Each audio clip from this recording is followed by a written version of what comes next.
প্রিয় শিক্ষার্থী, আমরা সুষম খাদ্যের পর আজকে দ্বিতীয় অধ্যায় বিজ্ঞানের জীবনের জন্য পানি অধ্যায়টা নিয়ে খুব সংক্ষেপে একটু আলোচনা করার চেষ্টা করব। তোমরা যদি পুরোটা বই পড়ে নিবে, আমি কিছু কিছু ইম্পর্টেন্ট লাইন তোমাদেরকে পড়ে এবং বুঝিয়ে দেওয়ার চেষ্টা করব। বলতেছে পানির আরেক নাম জীবন।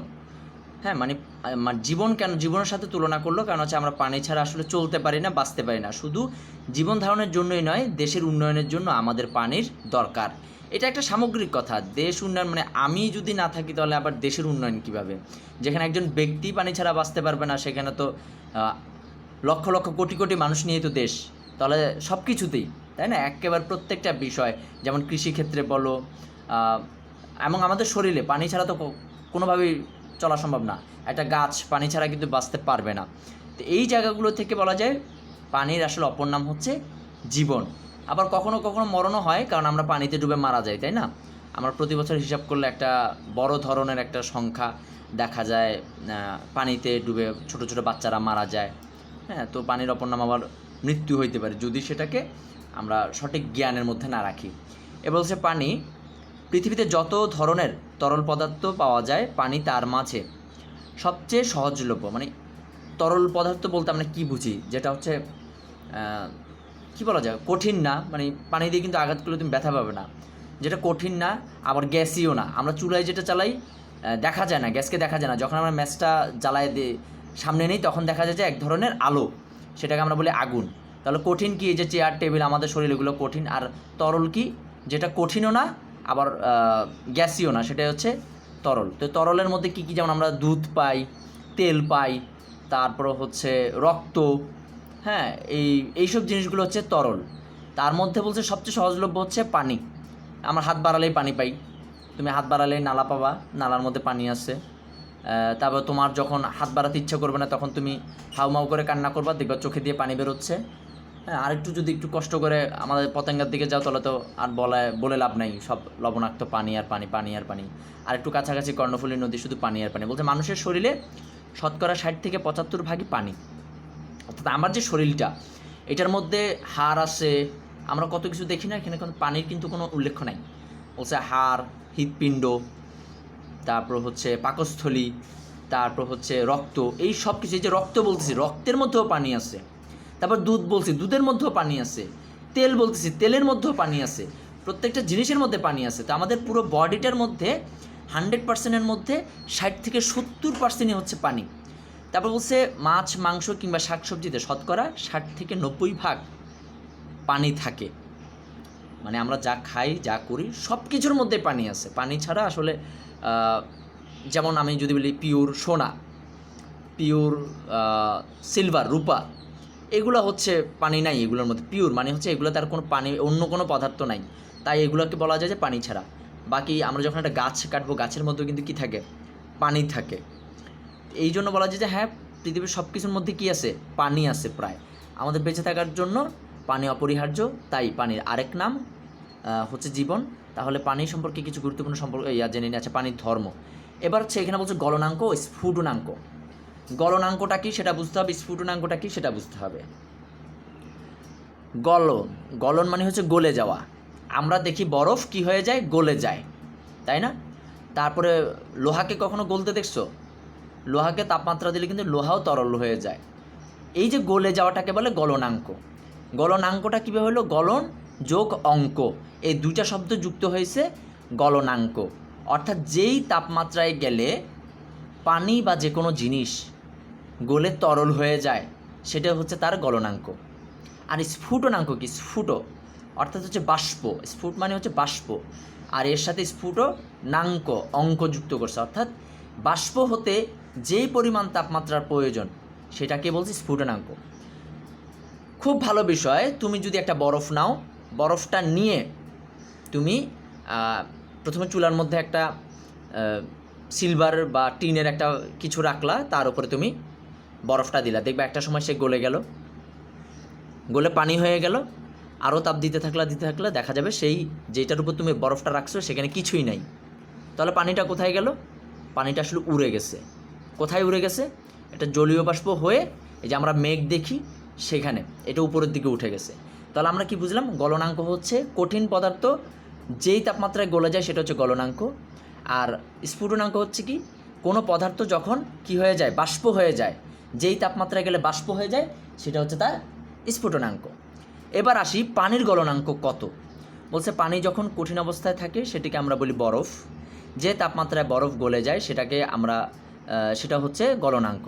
বরফের গলনাঙ্ক হচ্ছে 0 ডিগ্রি সেলসিয়াস, অর্থাৎ হচ্ছে যখন আমরা সেটাকে কোনো তাপমাত্রায় রাখবো না, না সে ঠান্ডা না সে গরম, তখনই সে কী হয়ে যাবে, গলে যাবে, বরফটা গলে যাবে। তাকে আমি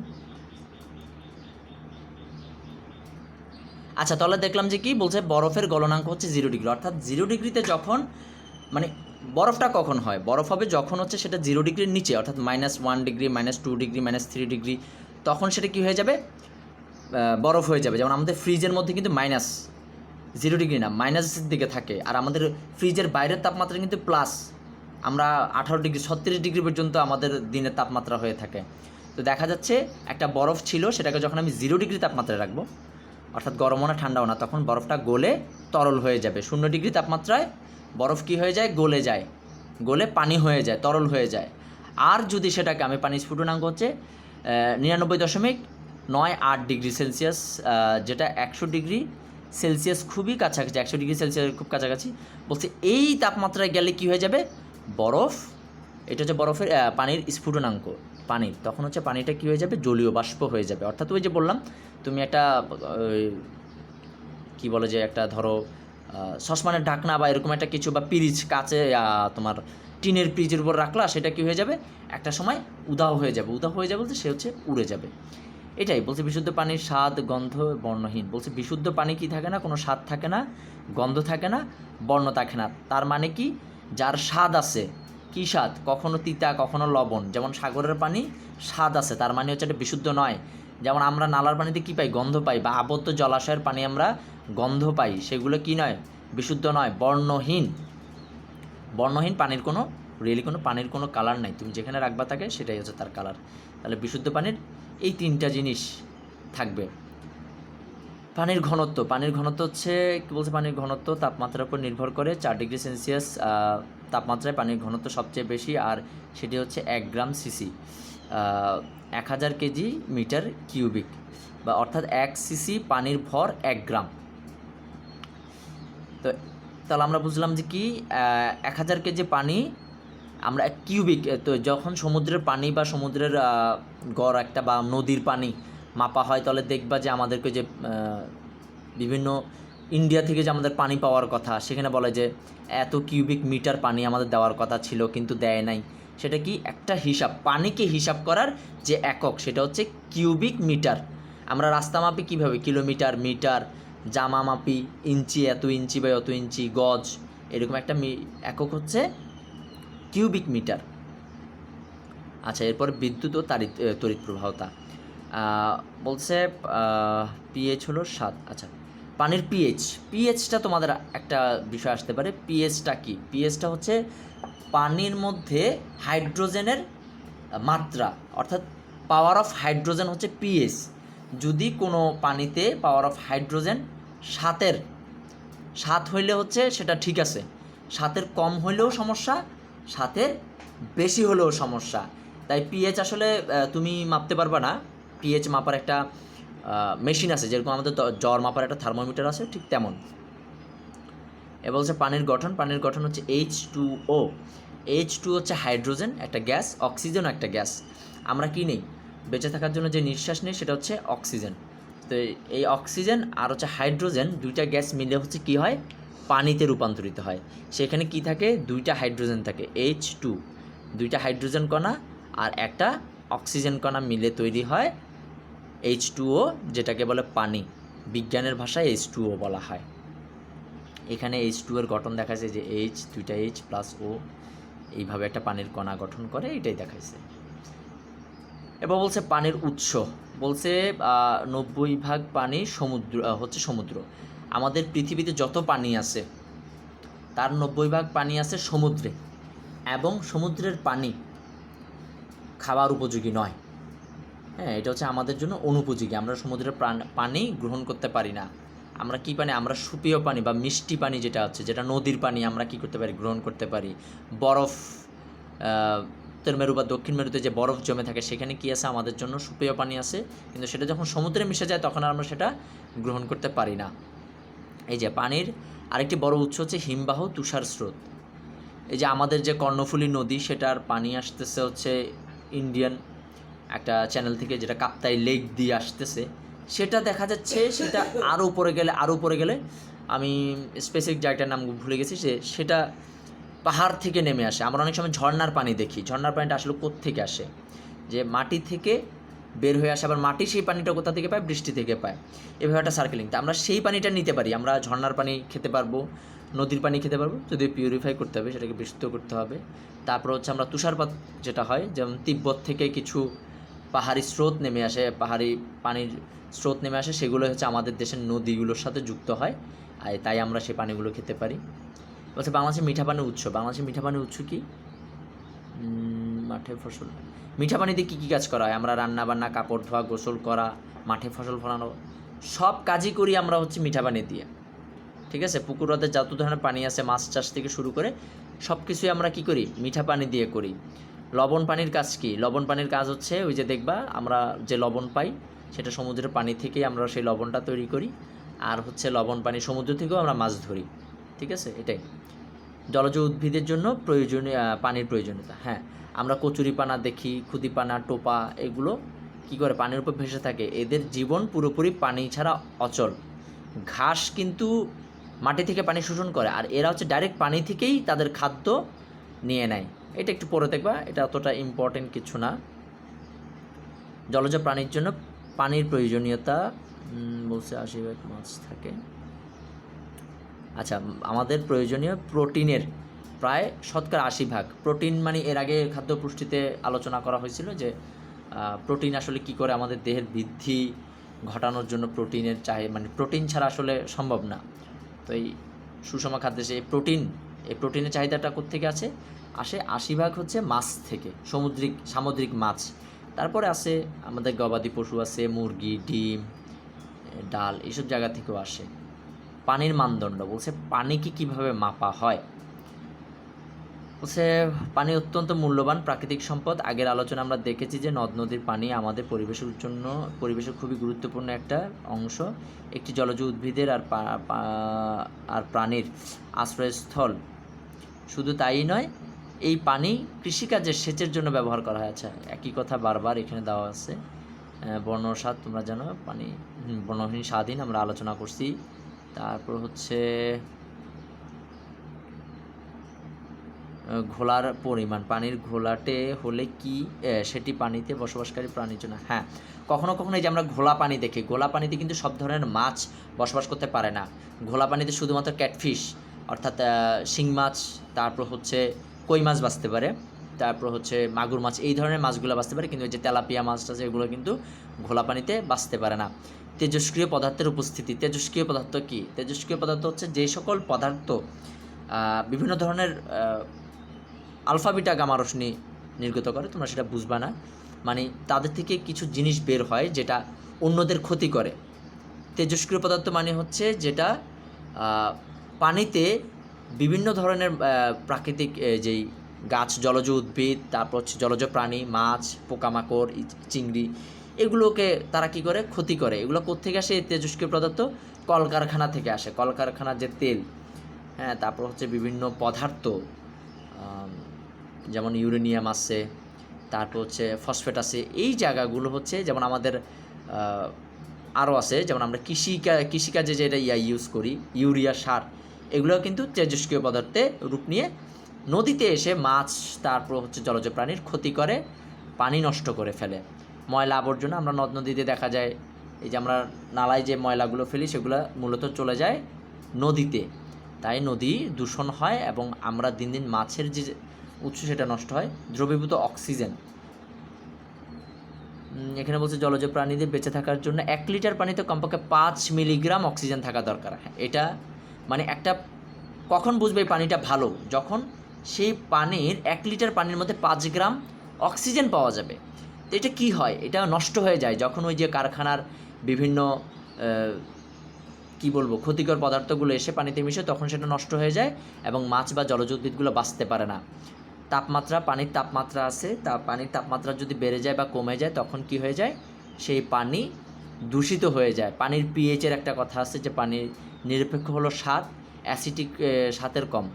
যখন পিএইচ অর্থাৎ পাওয়ার অফ হাইড্রোজেন যখন 7-এর কম হয়ে যায় তখন সেটা অ্যাসিটিক, মানে অনেক সময় দেখবে অনেকগুলো মাছের গায়ে ঝলসে গেছে মতো হয়, এটা একটা রোগ হয় মাছের।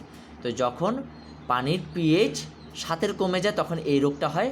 আবার কখনো কখনো মাছের চোখ ফুলে যাওয়া, তারপর হচ্ছে উদ্ভিদ না জন্মানো, দেখা যায় যে পুকুরে কোনো উদ্ভিদ জন্মায় না, মানে হচ্ছে সেই পানিটা কী হয়ে গেছে, ক্ষারীয় হয়ে গেছে। আবার অ্যাসিডিক হলেও উদ্ভিদ জন্মায় না। তো এই যে পিএইচ অর্থাৎ পাওয়ার অফ হাইড্রোজেন যখন বাড়বে বা কমবে তখনও কিন্তু কী হয়ে যায়, পানি দূষিত হয়ে যায়, লবণাক্ততা বলছে। তোমরা জানো যে আমাদের জাতীয় মাছ ইলিশ ডিম ছাড়ার সময় মিঠা পানিতে আসে। হ্যাঁ, তোমরা জানো আমাদের চট্টগ্রামে হালদা নদীর মোহনায় আছে, হালদা নদীর মোহনায় আসে। আচ্ছা, হালদা নদীর মোহনায় কাতাল মাছ বা রুই মাছ এরা কী করে ডিম পাড়তে আসে। তারপর হচ্ছে আরেকটু যদি যাই আমাদের যে পদ্মার ইলিশ বলি, তখন পদ্মায় কেন ইলিশ আসে, মূলত হচ্ছে তারা ডিম পাড়তে আসে এই সময়টায়, একটা সময় তখন মাছ শিকার করা হয়। মূলত হচ্ছে তারা সাগরের যে লবণাক্ত পানি সেটা আসলে ডিমকে নষ্ট করে ফেলে বলে তারা নদীতে চলে আসে মিঠা পানিতে ডিম ছাড়ার জন্য। এই হচ্ছে সেই কথাটা এখানে। পানির পুনরাবর্তন ও পরিবেশ সংরক্ষণে পানির ভূমিকা। হ্যাঁ, অবশ্যই পানিকে তুমি যত বেশি কী রাখবা, নিরাপদ রাখবা, যত বেশি ভালো রাখবা, তত আমাদের পরিবেশ ভালো থাকবে, গাছগাছালি জন্মাবে, পশু পাখি বাঁচবে। এইভাবে পরিবেশ দূষণ কমে যাবে যদি আমাদের পানিগুলো ভালো থাকে। এগুলো পড়ে নেবা মানসম্মত প্রয়োজনীয়তা। এখানে সব আমাদের একেবারে সারা দিন সকল বিষয় যে পানির যে দরকার সেটা, পানি বিশুদ্ধকরণ, পানি বিভিন্নভাবে বিশুদ্ধ করা যায়। যেমন আমরা ফিল্টার ইউজ করি, অনেকের বাসায় ফিল্টার থাকে, পানি ফিল্টারের মাধ্যমে কি করা যায়, বিশুদ্ধ করা যায়। আবার কিছু ট্যাবলেট আছে, যখন বন্যা হয় তখন এই ট্যাবলেটগুলো দুর্যোগ ত্রাণ মন্ত্রণালয় থেকে দেওয়া হয়। ক্লোরিন গ্যাস পরিচালনার মাধ্যমে পানিকে বিশুদ্ধ করা যায়। তারপর হচ্ছে আমরা ফিটকিরি দেই, এর মাধ্যমে পানি বিশুদ্ধ করা যায়। স্ফুটন বলছে পানিকে ফুটিয়ে, হ্যাঁ, ওই যে 100 ডিগ্রির বেশি তাপমাত্রায় ফুটিয়ে 15 থেকে 20 মিনিট ফুটালে কী হয়ে যায়, পানি বিশুদ্ধ হয়ে যায়। তারপর হচ্ছে পাতন, অর্থাৎ হচ্ছে ফিল্টার যেটাকে বলে, ধরো কয়লা, তারপর হচ্ছে বালি, এরকম কিছু দিয়ে পানিকে ফিল্টার করা হয়, এ পাশ থেকে ওই পাশে পানিকে ফিল্টার করা হয়, এটা হচ্ছে পাতন প্রক্রিয়া বলা হচ্ছে। এই বাংলাদেশে পানির উৎস দূষণের কারণ, ওই যে বললাম কলকারখানা বর্জ্য, তারপর হচ্ছে অধিক পরিমাণে কীটনাশক ব্যবহার, তারপর হচ্ছে ময়লা আবর্জনা ফেলা, উদ্ভিদ প্রাণী ও মানুষের উপর পানি দূষণের প্রভাব। হ্যাঁ, আমরা বিভিন্নভাবে দূষিত হচ্ছে, যেমন আর্সেনিক হয় হাতে, তারপর হচ্ছে পেটে ব্যথা, নানা ধরনের এই যে কলেরা, আমশা এগুলো হয়ে থাকে, হেপাটাইটিস বি হয়ে থাকে, টাইফয়েড হয়ে থাকে, এই রোগগুলো নিয়ে আলোচনা করা হয়েছে এখানে। বৈশ্বিক উষ্ণতা, মিঠা পানিতে বৈশ্বিক উষ্ণতার প্রভাব। হ্যাঁ, বৈশ্বিক উষ্ণতা মানে হচ্ছে পৃথিবীর তাপমাত্রা বেড়ে যাওয়া, পৃথিবীর পৃষ্ঠের তাপমাত্রা বেড়ে যাওয়া। পৃথিবীর পৃষ্ঠের তাপমাত্রা বেড়ে গেলে কি হবে, সমুদ্র নদীতে যত মাছ আছে এগুলো মারা যাবে, এবং হচ্ছে যে বরফ সেগুলো গলে যাবে। এটাই বলছে, এগুলো আস্তে আস্তে পড়ে নিবা, এগুলো তেমন কোনো বিষয় না। যদি সমস্যা হয় তখন প্রশ্ন করতে পারবে প্রত্যেকটা বিষয়ে। বৈশ্বিক উষ্ণতা বেড়ে গেলে তখন হচ্ছে কি বরফ গলে যাবে, বরফ গলে গেলে বরফ ভিত্তিক কিছু প্রাণী আছে, যেমন হচ্ছে ভালুক, সাদা ভালুক, তারপর হচ্ছে পেঙ্গুইন, শিল মাছ, শিল, এরা তাদের বাসস্থান হারাবে এবং তারা মারা যাবে, পৃথিবী থেকে তারা বিলুপ্ত হয়ে যাবে। তাই বৈশ্বিক উষ্ণতার দিকে খেয়াল রাখা। গাছ কমে গেলে, পানি দূষণের ফলে গাছ মারা যাবে, গাছ মারা গেলে বৈশ্বিক উষ্ণতা বেড়ে যাবে। এগুলো প্রত্যেকটা বিষয় একটার সাথে যুক্ত। এই যে কলকারখানা বর্জ্য এসে নদীতে পড়তেছে, সেই চিত্র দিল। এই জন্য কী করতে হবে, আমাদের জনসচেতনতা বৃদ্ধি করতে হবে, শিল্প কারখানার পানি দূষণ রোধ করতে হবে, শিল্প কারখানার বর্জ্য যাতে সরাসরি এখানে আসতে না পারে, নদীতে আসতে না পারে, সেদিকে খেয়াল রাখতে হবে। তারপর হচ্ছে কৃষি জমি থেকে মাটির ক্ষয়জনিত দূষণ রোধ করা, ওই যে কৃষি জমিকে নিরাপদ করা, তারপরে জেনে শুনে অধিক পরিমাণে কীটনাশক ব্যবহার না করা। হ্যাঁ, এই যে উন্নয়ন কার্যক্রমে পানিকে ব্যবহার করা, সঠিকভাবে ব্যবহার করা আমাদের উচিত, আর পানির অপচয় না করা। এই জায়গাগুলো, এই যে নদী দখল হয়ে যায় বন্যার সময়, ক্ষয় হয়ে যায়, মাটি ক্ষয়, তারপরে নিয়ন্ত্রণহীন বাঁধ দেওয়া হয়, নদীর চলার পথে বাঁধ দেওয়া হয়, অপরিকল্পিত বর্জ্য ব্যবস্থাপনা, দেখা যায় বর্জ্য নিয়ে নদীতে ফেলে দিচ্ছে, পানির গতি পরিবর্তন, একটা নদী একদিকে যাচ্ছে সেখানে বাদ দিয়ে দিলাম, সেটা থেমে গেল। এগুলোই খুব ইজি, এগুলো তোমাকে এক কথা অনেকবার বলা আছে, এগুলো পুরোটা পড়লে অনেক কিছু বুঝতে পারবা। পানি প্রবাহের সার্বজনীন ও আন্তর্জাতিক নীতিমালা, যে জাতিসংঘ 1997 সালে একটা নীতিমালা করছিল, যে আসলে কোন দেশ কিভাবে একটা নদীকে নিয়ন্ত্রণ করতে পারবে, কতটুকু পানি নিতে পারবে, সেইভাবে ভাগ বাটোয়ারা করা হয়েছিল। এটা হচ্ছে পানি, এই যে বলছি কি আন্তর্জাতিক নদী কনভেনশন, ইন্টারন্যাশনাল ওয়াটার কোর্স কনভেনশনের ল অনুযায়ী 1966 সালে এই লটা করা হয়েছিল।